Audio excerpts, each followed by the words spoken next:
Good news. We did not commit arson. Omar wasn't at work for the rest of the week after we broke in. Rami had been keeping an eye on him, looking for an opportunity to catch him off guard. Apparently, Omar was keeping his talisman on him at all times, seemingly becoming more and more paranoid by the minute. Where the situation took a turn was when I came home to find Rami in my kitchen, a bundle of paper towels clasped to his cheek as blood oozed from 3 long gashes across his chest. "Oh hey," he greeted me cheerfully. "Do you have tape?" "What happened?" "I think Omar is sick of my shit," Rami said with a particularly devious smirk. Hold on. Tape?" "My cheek is falling off. It'll reattach in a few minutes, but in the meantime, the flapping sensation is driving me up the wall. So if you wouldn't mind getting something to stick it in place, that'd be fantastic. Super glue would probably be alright too. Or staples. I'm not picky." That last suggestion made my stomach turn. Without another word, I went on a frantic search, trying to remember where I'd last seen my roll of tape. The most recent time that I'd used it was to pack up before moving in. I ended up finding it on the bathroom floor of all places. Siri must have been batting at it. I couldn't look as Rami taped the skin over his cheekbone back into place. Once he was done, he looked down at his shredded torso, muttering that he was glad that he'd worn a shirt he didn't care about. Naturally, I had questions. Many questions. Fun fact about ghouls," he began, leaning casually against the counter as if he didn't look like he just crawled out of a blender. "You stab them once, they die. But if you stick them any more than that, they come back to life stronger than before. Unfortunately for us, Omar seems to have used that to his advantage." I couldn't think of a better way to phrase my next sentence, but I wanted to make sure that I understood correctly. "So Omar forced the hoof djinn to evolve?" At first, Rami furrowed his brow, but then a smirk started to pull at the corner of his mouth. "Is this about that Pokemon thing again?" I sheepishly admitted. "Yeah, sorry, it's my best reference." He chuckled softly with a shake of his head. I don't know how, but somehow I think I've tricked him into thinking that my idiocy is charming. "Anyways," he continued, "yes, the ghoul is stronger now.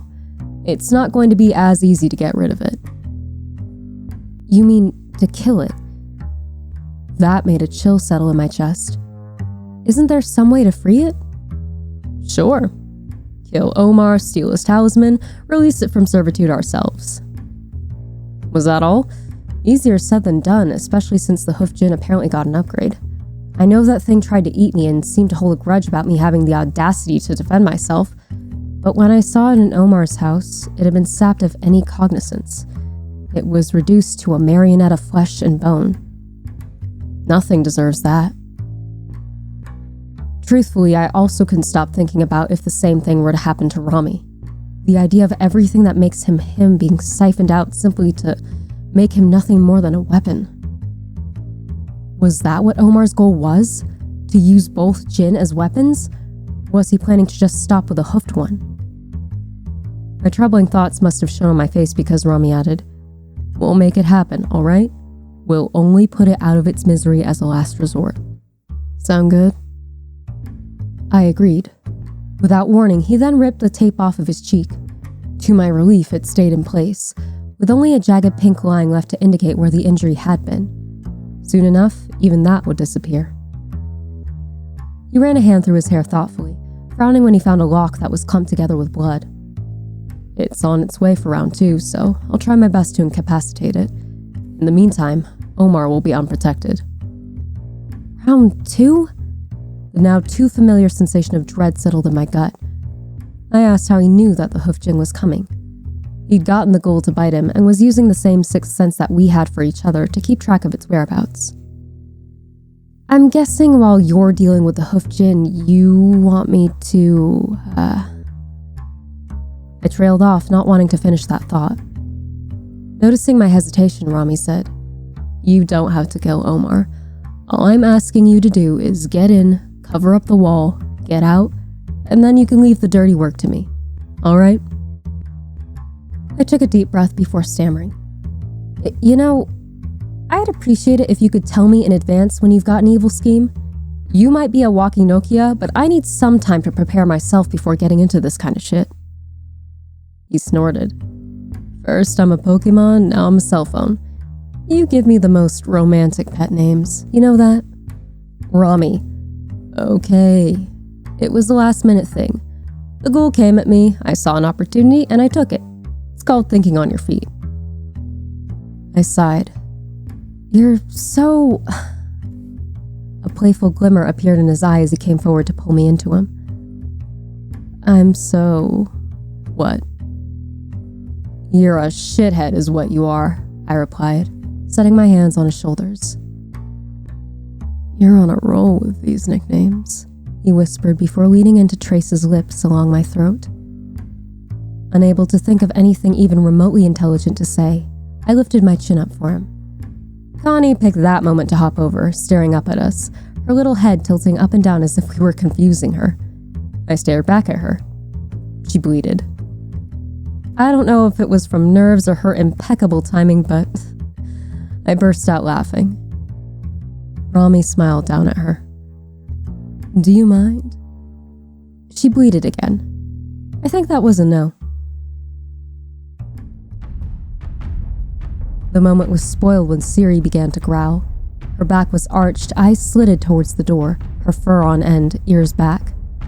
Connie had begun to back away from the front door as well, low to the ground. A tall, skeletal silhouette was visible in the doorway, its head tilted, as if listening for us. Hold on, was the Hoofdjinn taller than I remembered? Rami sighed. Time for me to go greet our guest. He exited through the side door. The silhouette's head snapped in his direction, and with a screech that made my teeth clench, it disappeared. With a shaky hand, I peeked through the blinds, seeing only brief glimpses of Rami's eyes from the direction of the lake in the early morning darkness. If the Hoofdjinn was that quick after Omar evolved it, I'd have to wait until they got a good distance away before it'd be safe enough for me to make a break for the PT Cruiser. Taking a shuddering breath in, I held my keys tighter in my grasp. I hadn't seen anything for a while. Did that mean it was safe? Steeling myself as best as I could, I threw the door open and dashed for the car, not giving myself a chance to look around like a scared rabbit. I don't know if it was paranoia or premonition, but I had this odd feeling that if I hesitated even for a second, that would be it for me. I got to the car, locked it, and started it in a matter of seconds, but that wasn't fast enough. When I pressed on the accelerator, the PT Cruiser's wheels spun as if the car was caught on something. No! The plastic wrap covering my broken back window ripped. Instinct told me to duck, and not even a second later, a bony hand brushed against my hair from behind, barely missing me. In retrospect, I think what happened was that the Hoofdjinn was holding my car in place with one hand, using the other to try and pull me out. It had gotten that strong. The Hoofdjinn shrieked and the car rocked violently as its hand was suddenly withdrawn. I threw the car in reverse and stepped on the accelerator again. This time, the car slammed into something. Immediately following the collision, Rami's annoyed voice came through the back window. Really, lab rat? Oh my god. I hit him with my car! Mortified, I shouted an apology as I hurriedly put the car back into drive. Something moved from the corner of my vision. The Hoofdjinn's mutilated face was right next to my passenger side window. It was missing an eye, its teeth showing from lips that had been clawed into nothing but jagged scar tissue. That particular injury looked too old for Rami to have been the one to do that. I don't know what sound I made then, but it was somewhere between a yelp and a scream as I put the pedal to the metal, my tires screeching as I peeled off. The car shuddered as its tired old engine tried to keep up. My check engine light blinked. The Hoofdjinn on all fours bound after me, gaining quickly. Come on! The car trembled again as something bumped it, then veered in a way that felt as if something heavy was stuck to it, dragging it off to the side. In the faint red glow of my taillights, I saw that the Hoofdjinn had grabbed onto my bumper. I slammed on my brakes, causing the Hoofdjinn to run into the back of the car with a smash, making me lurch against my seatbelt from the impact. Luckily, my airbags didn't go off. I checked the mirror in preparation to back up again, wanting to make sure I hit the correct Jinn this time, but Rami already had the lanky creature by the throat, dragging it away from me. That was my cue to leave. This time when I burned rubber, nothing grabbed onto my car. It took me getting halfway down the road before my heart rate fell back into a reasonable rhythm. To my relief, the check engine light had stopped blinking, though it hadn't disappeared. I really should get a new car sometime. Now that I wasn't in immediate peril, I had to think. There was a 24-hour Walmart where I could get some paint. Anywhere else would be closed by this time of night. I had to be quick, though. I had faith in Rami to incapacitate the Hoofdjinn, but I didn't want to risk it getting away from him. It was definitely faster and stronger than it had been before. Once parked, I saw that my poor PT Cruiser has taken yet another beating. The back of it had a huge dent, lined with a few drops of blood. I felt ashamed once again when I realized it could be Rami's. He thinks it's hilarious and had no hard feelings after the fact, but I still can't believe I did that. When it came to getting supplies, I'm embarrassed to say that Splatoon logic took over. In the end, I bought a paintball gun. I also got the ridiculous idea to grab balloons and fill them with black paint. The thought process I'd had was that it'd be better if I were able to hit the wall from a distance, especially if Omar put up a fight. After a rushed, messy session of filling up balloons in the parking lot, it was time to unleash my inner Woomy. I may be the cringe, but I am free. And yes, I was covered in paint by that point. I know this was a stupid idea, but stupid has worked for me quite well in the past. Feeling somewhat clownish with my paintball gun and paint balloons, I crept through Omar's backyard. His gate was locked. This time I didn't have Rami here to let me in. I had to climb. Somehow I managed not to hurt myself as I scaled the fence, and surprisingly, none of the balloons popped. Another thing that surprised me was that the back door wasn't locked this time. Weird. This wasn't a trap, was it? Raising my paintball gun like it was a real weapon, I slowly entered the house. Inside, the kitchen was dark. The whole place was silent. Unease set in. This felt very much like a setup. When I turned the corner into the living room, I found Omar sitting on the stairs, head in his hands. As soon as he spotted me, he jumped up, eyes wide as he shielded the scripture with his body. "Wait!" he shouted. "I didn't mean for things to get like this. Please, just hear me out." This wasn't right. Regardless of what he'd done, holding him at gunpoint, even if it was just a paintball gun, while he quivered in terror made me feel sick. Omar sounded desperate as he kept going. "I'm in over my head, all right? I admit that. I should have just stayed out of it. Now I don't know how to get out." Guilt clenched at my chest and tightened my throat. It had been easier with Matthew and Anya's ex-husband. With them, I had the assurance that I'd done what I needed to do to defend myself. If Omar had done as they did and chosen violence, it would have made everything so much simpler. But he kept pleading, pausing only to swallow nervously. The incident in the animal facility showed me that I'm not nearly as prepared as I thought that I was. I thought I could use the Jinn to fight back against the old ones around here, the ones that think they own us. But now I just don't want to die. His voice broke at the end, as if he was near tears. I stammered. This isn't a real gun." He swallowed again. "It may as well be. You cover up that wall, I'm dead, and you know it." I knew it was entirely possible that this could all be an act, that I was being manipulated. If it was, then God, was it convincing. Taking a deep breath, I reminded myself why I was there. The Hoofdjinn was forcibly transformed, and its will was stripped away. Rami had been exorcised, putting both him and I in a terrible position. With all of that in mind, I retorted, "You didn't give the Hoofdjinn much of a choice, and how can I believe anything you say when you sent that thing after Rami?" "He was following me," he replied with a fearful quake in his voice. "I didn't have a choice." Shaking my head while keeping my eyes on him, I said, "I'm gonna need you to prove it. Prove that you're not... I need to know that you're not lying to me. Whatever you need, Labrat, just please. Release the Hoofdjinn from its service." Omar nodded quickly. "I can do that. And if I do, you won't paint the wall? You won't let the Ifrit kill me?" "I can't guarantee anything. I don't have any control over Rami. Once he makes up his mind... So no matter what, I'm dead, is what you're telling me," he said shakily. I thought quickly. Swallowing to try and get some moisture in my dry mouth, I said, "You could try to leave town. I could at least get you a head start. That's the most I can do, Omar. Never mind the fact that Rami came all the way to Ohio from Iraq to hunt down 2 Marines. Omar had to already know that was a possibility, that Rami might not give up if he tried to run. Omar nodded again. It's better than waiting to die. He withdrew the round talisman that he'd used to trap the hoof djinn from his pocket. His hand trembled as he murmured in Arabic, glancing warily between it and me. I hated this. I hated feeling like I was holding him hostage.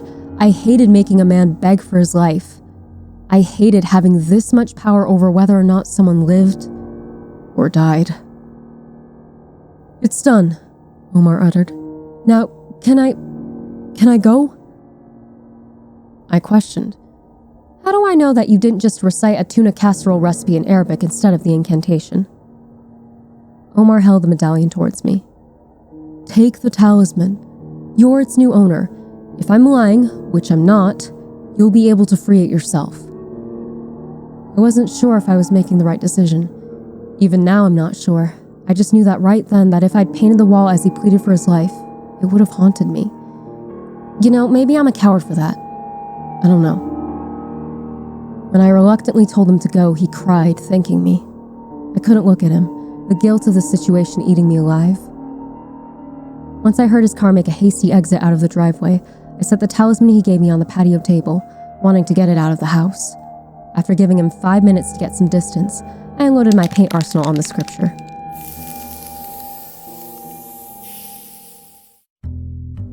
Not even a moment after the deed was done, Rami's voice was behind me. What happened? How did you get him to release the ghoul? So Omar hadn't been bluffing. He'd really done it. When I faced Rami, I saw he was, once again, covered in blood and not all of it was his. At least all of his body parts were attached this time. I started to explain. So, don't hate me. He let out a short laugh. That's a promising start to this conversation. I let Omar go. His eyebrows raised with a mild, Anxiously, I continued. I didn't know what to do. He was here, he was scared. He asked for help. I couldn't do it. Rami's expression was thoughtful, hands on his hips, eyes lowered. He calmly told me to slow down and take a deep breath. I didn't follow that advice, fully committed to my nervous ramblings. I told him that if he let the hoof djinn go, I let him get a head start. I didn't promise anything other than that, so I don't know what you want to do with that, but now that he's not right in front of you, do you think he was sincere? Rami suddenly asked me. I ignored the pounding in my head that would inevitably turn into a stress headache later, trying to think back. Truthfully, I wasn't sure. I'm still not. The only thing that I was convinced of was that Omar's fear was real. I was honest with him and told him that. As unruffled as ever, Rami assured me that he wasn't angry. Lab rat, I think that you've been had, he said gently. Can't say I blame you. You're not accustomed to things like this. People begging for their lives, you mean? I muttered. His casual response made my eyes go wide. Exactly. I care about him and all, but sometimes I forget how frightening he can be. Eyes still lowered in contemplation, he eventually said, I'm guessing he didn't give any indication where he was headed? I confirmed that he didn't.